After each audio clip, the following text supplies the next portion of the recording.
treason, sedition, rebellion. This is the heritage of the American patriot. Those revolutionaries who stood on principle to fight against tyranny no matter the cost. And that spirit lives strong today in the activists and freedom fighters who fight against the authoritarian state. Each in their own way, each with their own mission, united for the cause I had of the freedom. idea to run on a platform of fuck the police prior to actually winning the primary. AOC is a drama queen and she's full of shit. They said, you don't get to tell us no, we're the state health department, and I said, hell no. You brought a freaking guillotine.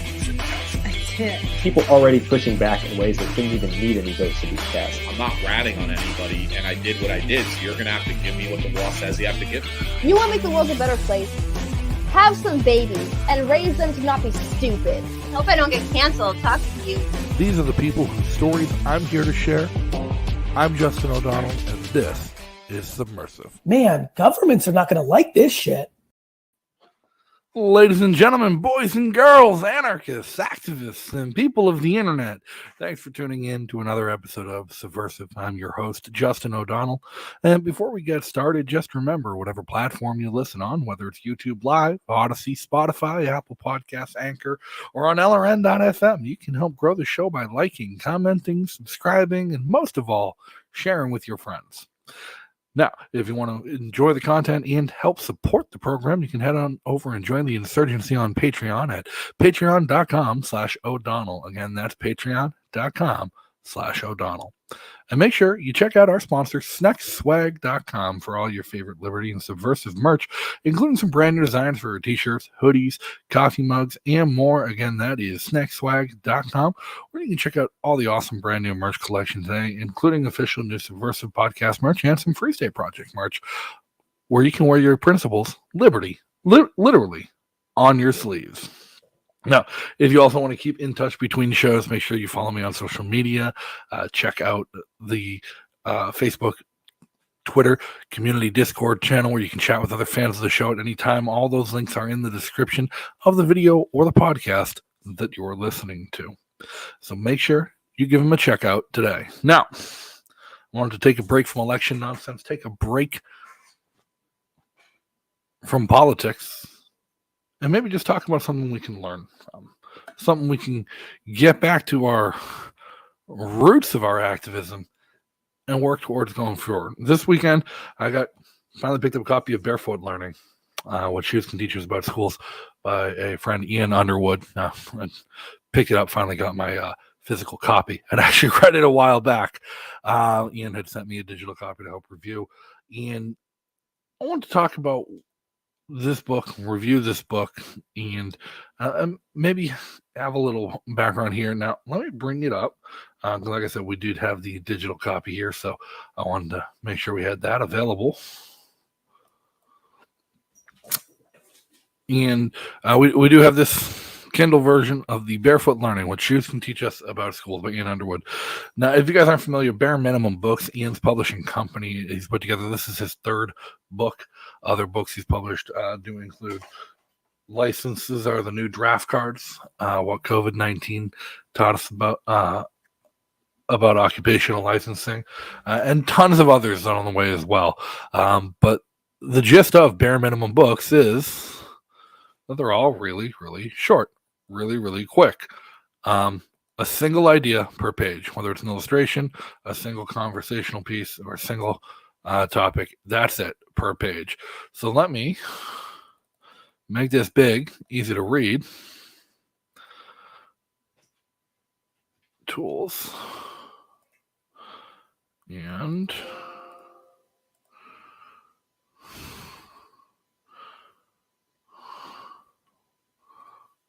or we'll get to it at some point. But either way,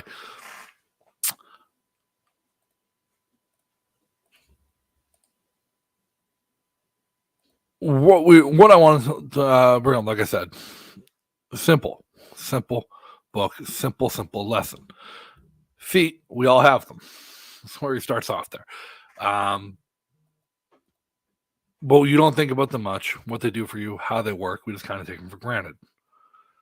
And this book goes into the kind of the history of footwear, how feet are formed, how feet work, how your feet are served by having shoes, and what your shoes do for them, do for your feet.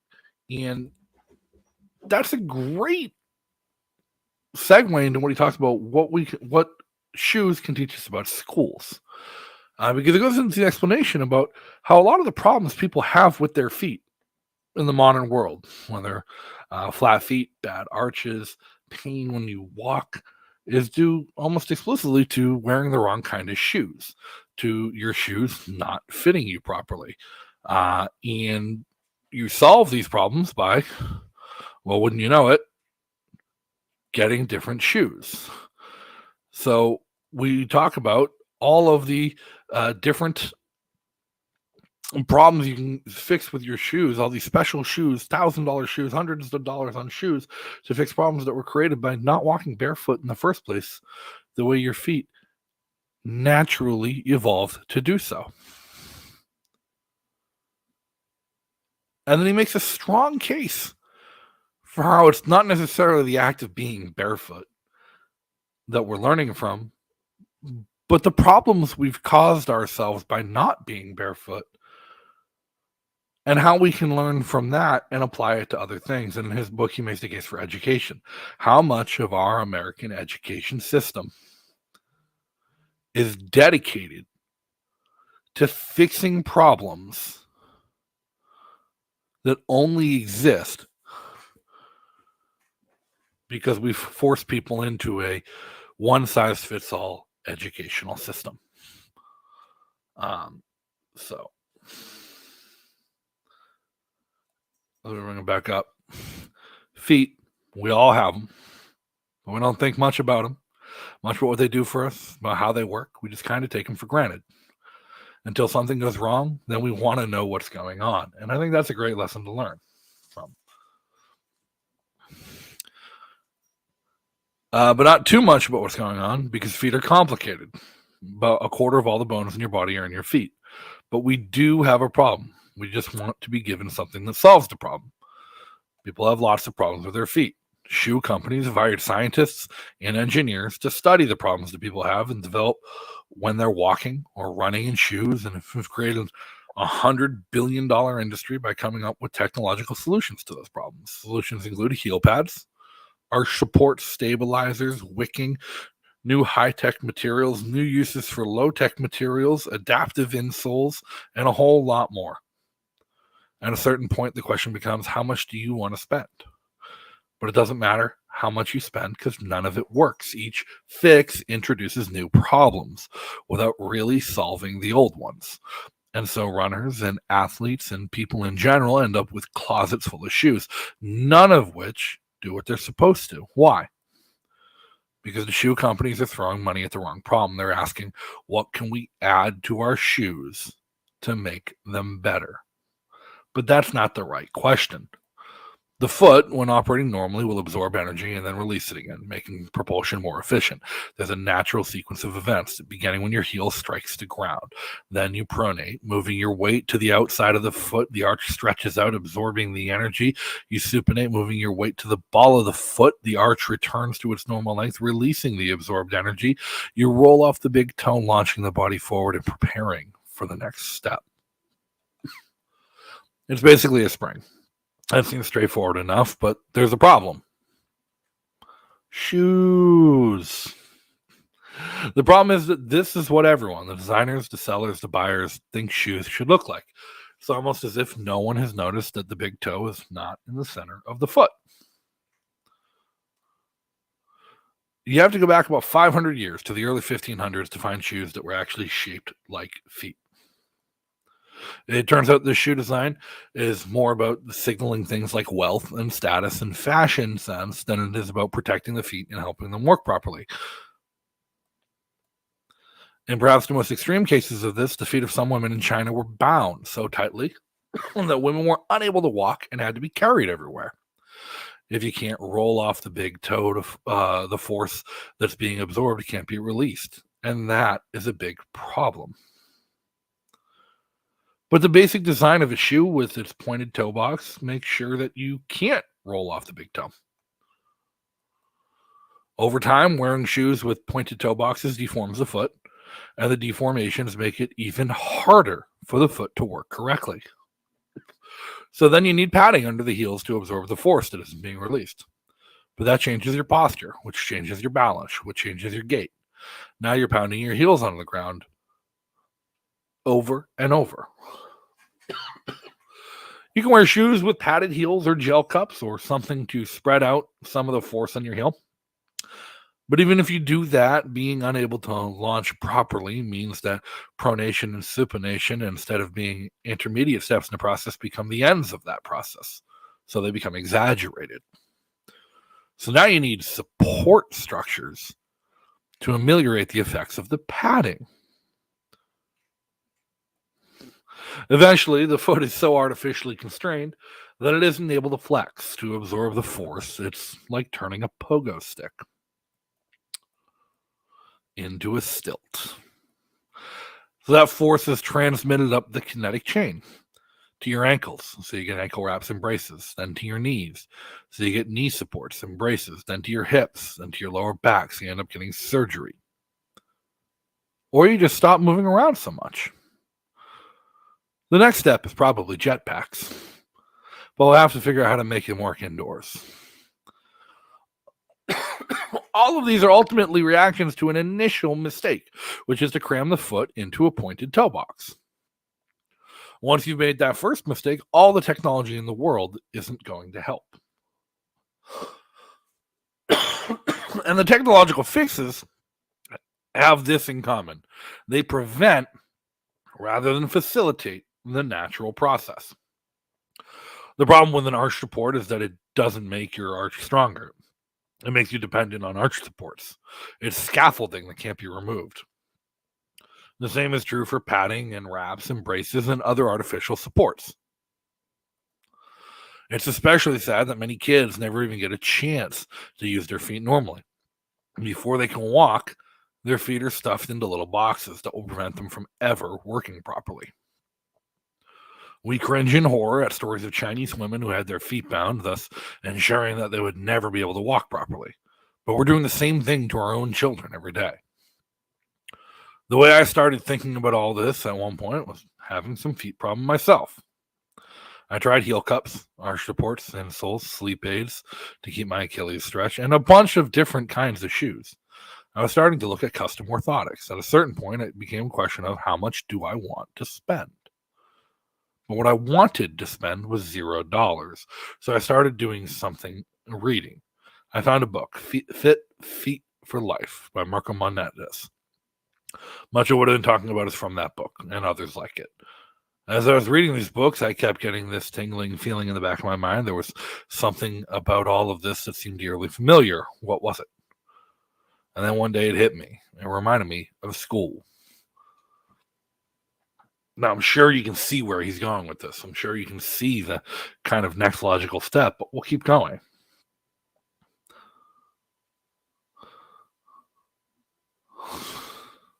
Almost everything I've been saying about what happens when we put feet in shoes is analogous to what we do when we put our children in schools. We create a problem, then we try to add fixes that ignore what we did to create the problem.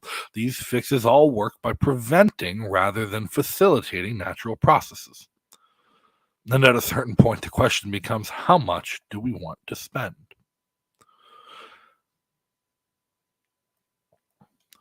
By now, I'm always amazed to find that anyone who hasn't seen the Cato graph relating to school spending to student achievement, which shows that student achievement has roughly stayed the same from 1970 to 2010, even though the total cost has increased on a linear near exponential scale from average of, well, that does not correlate with increased scores. Basically, it shows that during the last half century, we tripled per student spending. That's adjusted for inflation, while seeing absolutely no improvement in student achievement as measured by the test designed and administered by the current establishment. Basically, it's a picture of what happens when you throw money at the wrong problem. Once I saw this, I started asking, what's the educational equivalent of the pointed shoebox? We can start answering that by asking, what does a foot do? No, we're not asking what does a foot in a shoe do. As Carol Black points out in her wonderful essay, 1,000 Rivers, that would be like trying to find out what killer whales do by observing the behavior at SeaWorld. A foot absorbs and releases energy while walking or running. If you prevent that from happening, you can't really recover, no matter how much corrective technology you introduce. In the same way, we can ask, what does a child do? We are not asking, what does a child in a school do? A child imitates people who are doing useful and interesting stuff. If you prevent that from happening, you can't really recover, no matter how much corrective technology you introduce. This isn't rocket science, and anyone who's observed children for any amount of time at all knows that kids want nothing to do with other people are doing. They learn by imitating those people. It's what they're built to do. With feet, the initial mistake, the one we can't recover from, is to prevent feet from absorbing and re-releasing energy by cramming them into shoes. With children, the initial mistake, the one we can't recover from, is to prevent kids from imitating people who are doing useful and interesting stuff by isolating them in the schools. So they get bored. So we introduce technology to try and mitigate that boredom by entertaining and amusing them. We create permanent scaffolds, the educational equivalent of arch supports, ankle wraps, and knee braces. We constrain their movements and activities and discipline them or drug them. The lesson of the Cato graph is that it's not what's happening in schools is not a pedagogical problem. We don't need better schools or new technology or new teaching methods. We certainly don't need to spend more money. This is a cultural problem. Kids need to be in the world, learning from the world, rather than being locked away from the world, learning about the world from people who don't actually know much all about it at all. The lesson of the Cato graph isn't that nothing we've tried in schools has worked. It's that we shouldn't have expected it to work, any more than we should have expected arch supports, anti-pronation devices, gel cups, and so on to work. To fix feet, you need to get them out of the pointed box. To fix education, you need to get kids out of the isolated box. We've always had the choice of working with nature or against it. As Montana notes, it's important to understand that the barefoot running is not a trend, but was actually the basis of our evolution and has carried our feet for millions of years throughout history. Barefoot running is letting feet be feet. It's what we did forever until we forgot how. The same is true of what we might call barefoot learning. It's letting kids be kids. It's what we did forever until we forgot how. Reduced in one sentence, here's what shoes have to teach us about schools. We should stop binding both the feet and the minds of our children by getting their feet out of pointed toe boxes, which prevent their feet from working properly, and getting their minds out of isolated school boxes, which prevent their minds from working properly. Which leads to an interesting question. How would the world look if we didn't lock children away all day? What if we expected children to be a normal part of our world? That world would be full of people doing useful and interesting stuff with children, their own or someone else's, helping out when they can and watching closely when they can't. Why don't we have that now?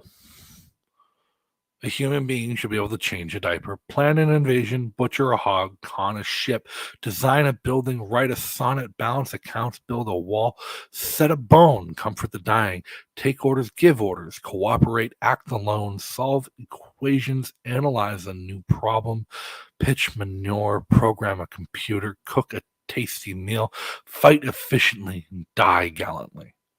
Specialization is for insects. Robert Heinlein. In part, it's because we've developed an over-reliance on specialists, on what we might call the cult of expertise. That is, people have grown used to the idea that they can't really take action because they don't know how, or because they're not allowed to, so they find excuses not to act. The famous psychologist Martin Seligman gave a name to this: learned helplessness. For the antidote, we need to turn to another famous psychologist, Tyler Durden, who said, what we have to do is remind people what kind of power they still have. That's really what Fight Club was about, enlarging your idea of what you're capable of. As a recruiting technique, members of Fight Club were told to go out and start a fight and lose. If you lose, the other guy wins, and winning that fight starts to change his self-image. It gets him thinking about what else he might be capable of. Fortunately, there's another way to accomplish that goal without getting hit in the face. Go find someone who doesn't think he can do something. It doesn't matter what it is. It could be shooting a gun, or putting together a website, or canning some food, or changing the oil in a car, or cutting down a tree, and help him learn to do it. Get him to pick a fight with it and win. Same shit, fewer bruises. Rather than make up fancy new name for all of this, use the one we already know. Do it yourself, or DIY. To give children a chance to do what they do naturally. Imitate other people doing useful and interesting stuff. We need to replace the cult of expertise with the culture of DIY. And the rest of us would benefit from this change as well. DIY undermines the cult of experts by eroding the idea of specialization. When you see other people doing for themselves things that you would normally hire an expert to do, it changes your ideas about what you might be able to do for yourself. DIY makes it harder to lie to people. Have you ever noticed how many errors, some accidental, others intentional, show up in news reports about some topic that you just happen to know something about? Doesn't it make you wonder what else they're getting wrong when talking about things that you don't know anything about? It's easy to lie about guns to someone who's never fired one. It's easy to lie about food to someone who's never grown or raised or harvested any. It's easy to lie about anything to people who have no experience with it. DIY makes it harder to sell people solutions to problems that don't exist. You're surrounded by people who want to cover their world in leather at your expense, because they've forgotten that they can cover their feet instead. If you understand more, you fear less. If you fear less, it's harder to sell you false security. And if the politicians can't sell you false security, what else do they have to offer? DIY gives you more control over your life. When you need something, you can make it. When you need something done, you can do it. When something breaks, you can fix it. And assuming this kind of control over your life, even on a small scale, gives you a practice and absolutely essential skill of evaluating risk. You have to consider what could go wrong and what will I do if it does. You become your own first responder. Bruce Lee said, "Do not pray for an easy life. Pray for the strength to endure a difficult one." Someone in the habit of thinking that way is harder to scare and therefore harder to control. The right amount of fear can help keep you alive, but too much fear can keep you from living. DIY is a rush. There aren't many things in life more exhilarating than doing something you never thought you'd be able to do, whether that's juggling 3 balls for 30 seconds or replacing a faucet or stitching up a wound, butchering a lamb, or repairing a generator. But one of them is helping someone else get that feeling. DIY starves the beast. If you can do things or make things or grow things or fix things, then you can barter with your friends and neighbors. I'll do this for you if you'll do that for me. Cryptocurrency is nice, but to paraphrase Marvin Minsky, the hardest transactions to trace and therefore tax or prevent or punish or control are the ones that aren't recorded at all. You can do this job from home. You don't have to travel to Concord or Washington to protest or testify. You don't have to run for office. You don't have to stuff envelopes, knock on doors, or participate in phone banks, or go to school board meetings, although those are all great things to do. You can change the world by changing yourself and helping the people close to you do the same. My favorite model of expertise comes from the book Mount Analog. The idea is that there's a series of stations along the route to the top of the mountain. Before you set out for the next one, you pause to help someone on the previous one get to where you are. What I love about this is the idea that you don't have to be the top of the mountain and expert to teach someone else what you know. For example, I can teach you about math or programming or science or kung fu or shooting or how to harvest a chicken or debone a pig or cut down a tree and a lot of other things. I'm not the best at any of these things, but I can teach someone what I know now, and that helps me learn more. Karate Master Ed Parker used to tell his new students, I'm not going to show you my art, I'm going to share it with you. If I show it to you, it becomes an exhibition, and in time it will be pushed so far to the back of your mind that it will be lost. But by sharing it with you, you will not only retain it forever, but I too will improve. This goes a step beyond do it yourself to something even better, do it together. I asked a question earlier, how would the world look if we expected children to be a normal part of it? I think the answer is this. We would have a do-it-together culture, full of people doing useful, interesting stuff, which is exactly what kids need to be surrounded by once we get them out of the isolated school box. Ian Underwood has been a planetary scientist, artificial intelligence researcher for NASA, and the director of the renowned Ask Dr. Mass service, and co-founder of Bardo Farm and Shaolin Rifle Works. He's a popular speaker at Liberty-related events. He speaks at Liberty Forum every year. Very popular at Porkfest. He lives in Croydon, New Hampshire. Responsible for a lot of outcry in politics in Croydon, New Hampshire in the last couple of years. Because I read this to you today because I think it's important. And it's one of the things I've talked about loosely. And one of my favorite quotes is, how can one man change the world? Simple, by burning it down. How do you burn down and destroy the systems that oppress you? You opt out of them. You exist outside of them, and you facilitate the existence of others outside of them, and you help others to escape them. It's one of the beauties of cryptocurrency. It's one of the beauties of alternative currency models. It's one of the beauties of libertarianism, not as a political philosophy, but as an ethical and moral and lifestyle choice. It's the antithesis of politics. It's self-reliance and self-ownership. It's opting out of such a system and instead doing it yourself and doing it together. Now, Barefoot Learning by Ian Underwood is an incredible quick read. I know we went over it. I told you it's very quick, very easy. It's still 100% worth picking up a copy for yourself. It's available on Kindle. I prefer the paperbacks. And it makes a great gift. It's one of those books that can break down the necessity of opting out of the system and how the system is broken and doesn't accommodate human existence. It's a great gift for those you think might need to be woken up. And the holidays are coming up. In the description of the video, there's a link for bareminimalbooks.com. That's Ian's website where he does sell his books and has his other ones, including licenses of the new draft cards and a few other works as well. Go pick them up. They're cheap. They're quick reads. They're fantastic. And it's 100% worth it. If for no other reason to challenge the way you think about what you're doing and to change your preconceived notions about how the world is supposed to work. Now, there was no new information in that book when I read it to me. Nothing new at all. But the presentation actually challenged the way I thought.